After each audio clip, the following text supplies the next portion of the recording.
Assalamualaikum warahmatullahi wabarakatuh. Balik lagi di channel YouTube Edu Story, tempat belajar UTBK yang cozy. Sebelum belajar, jangan lupa subscribe, like, and share. Untuk support kita lebih semangat lagi, bantu pejuang PTN se-Indonesia. Lanjut ke pembahasan soal-soal up to date ya. Jangan lupa berdoa. Halo Eduholik, soal ini bisa kita gunakan dengan prinsip perubahan energi atau konversi energi. Di sini, energi inputnya atau energi awalnya adalah berasal dari air terjun yang merupakan energi potensial. Kita sebut saja energi air. Nah, kemudian energi air ini seluruhnya diubah menjadi energi panas untuk memanaskan sejumlah air atau kita sebut saja kalor air.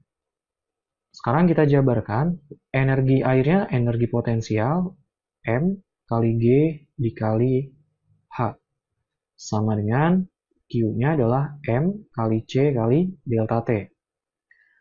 Oke, ingat C-nya itu kalor jenis air ya.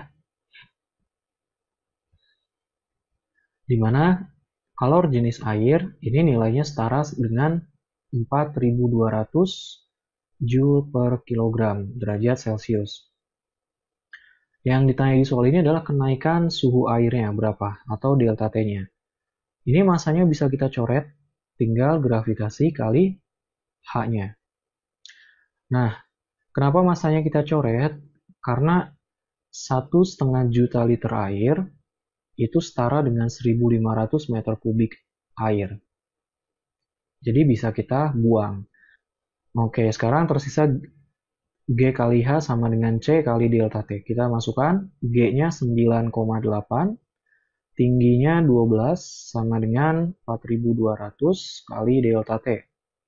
Jadi kenaikan temperaturnya sama dengan 9,8 kali 12, nilainya berapa? Kita hitung dulu. 117,6 ya. 117,6 dibagi 4.200. Ini sama dengan 0,028 derajat Celcius. Jadi, opsi yang tepat adalah yang E. Sampai berjumpa di pertanyaan berikutnya. Halo Eduholik, soal ini kita bisa selesaikan langsung dengan menggunakan kekekalan momentum. Perhatikan ilustrasinya. Pertama, ini si anaknya bergerak bersama-sama dengan perahu ya, atau dia ada di atas perahu ini. Lalu sesaat kemudian atau beberapa waktu kemudian, si anak ini dia melompat keluar dari perahu dengan kecepatan 1 meter per second. Awalnya perahu dan anak ini bergerak dengan kecepatan 2 meter per second. Sedangkan ini perahunya otomatis dia tetap bergerak ke arah kanan ya, dengan kecepatan v aksen. Nah, kita tinjau momentum awalnya adalah massa anak tambah massa perahu kali 2. Atau bisa kita tulis M anak tambah massa perahu dikali kecepatannya 2. Momentum awal ini akan sama dengan momentum akhirnya, yaitu perpaduan antara momentum anak setelah keluar dan momentum perahu ketika bergerak dengan kecepatan yang baru ini, yaitu massa anak dikali V anak aksen tambah massa perahu kali kecepatan perahu yang baru. Sekarang kita masukkan angka-angkanya. Massa anak tambah massa perahu 20 tambah 80 kali 2 sama dengan massa anaknya 20. VA aksennya adalah 1 meter per second ke kiri. Berarti ini tandanya negatif ya. Yaitu min 1 tambah massa perahunya 80 kali VP aksen. Ini 100 ya, 100 kali 2, 200 sama dengan min 20 plus 80 VP aksen. Nolnya kita buang dulu 1 biar angkanya kecil. Berarti 20 tambah 2, 22 ya. 22 sama dengan 8 VP aksen. Maka kecepatan perahunya, VP aksennya sama dengan 22 dibagi 8, yaitu 2,75 meter per second. Jadi, jawabannya adalah yang E. Sampai berjumpa di pertanyaan berikutnya. Halo Eduholik, soal ini bisa kita langsung selesaikan dengan prinsip kekekalan momentum, yaitu perubahan momentum benda A sama dengan perubahan momentum benda B, namun berbeda arah. Atau bisa kita tulis secara matematis sebagai delta PA sama dengan minus delta PB. Sekarang kita masukkan delta PA itu artinya momentum awal A dikurangi momentum akhir A atau PA aksen sama dengan minus delta PB. Momentum awalnya 1,5 P, sedangkan momentum akhirnya adalah minus P, sama dengan min delta PB. 1,5 P kurang P adalah 0,5 P. Tanda negatifnya kita pindahkan ke ruas kiri. Berarti perubahan momentum dari benda B-nya adalah negatif 0,5 P. Jawaban yang sesuai adalah yang B. Sampai berjumpa di pertanyaan berikutnya. Halo Eduholik, untuk menyelesaikan soal ini, kita gunakan konsep fluida statis, yaitu gaya apung. Nah, perhatikan, syarat supaya balon ini bisa mengangkat beban, maka harus dipenuhi massa beban tambah massa balon ini harus sama dengan massa jenis udara dikurangi massa jenis gasnya kali volume balon.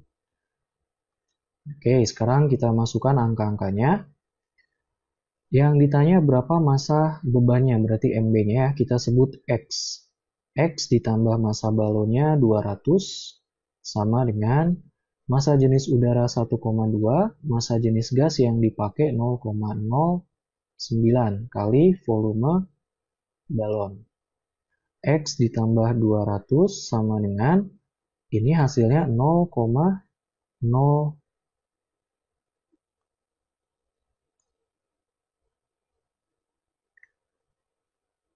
1,11 kali volume balonnya 600. Maka kita peroleh X plus 200 sama dengan 666. Jadi massa beban yang masih bisa diangkut adalah 666 dikurang 200, yaitu 466 kg. Opsi yang benar adalah yang D. Sampai berjumpa di pertanyaan berikutnya. Halo Eduholik, untuk menyelesaikan soal ini gunakan konsep Bernoulli atau asas Bernoulli pada fluida dinamis. Besar gaya angkat pada pesawat itu memenuhi hubungan delta P sama dengan setengah dikali massa jenis udara kali V di atas pangkat 2 dikurang VB kuadrat. Di mana VA itu adalah kecepatan udara di atas, sedangkan VB kecepatan udara di bawah sayap.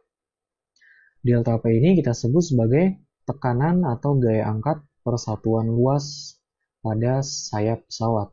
Di soal ini kita tahu nilainya 1,1. Jadi 1,1 kN 1,1 kali 10 pangkat 3 sama dengan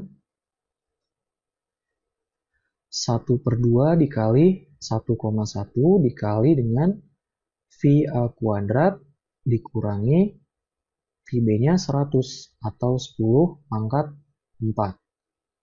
Ini kita coret, kita kali silang diperoleh 2000 sama dengan VA kuadrat min 10 pangkat 4.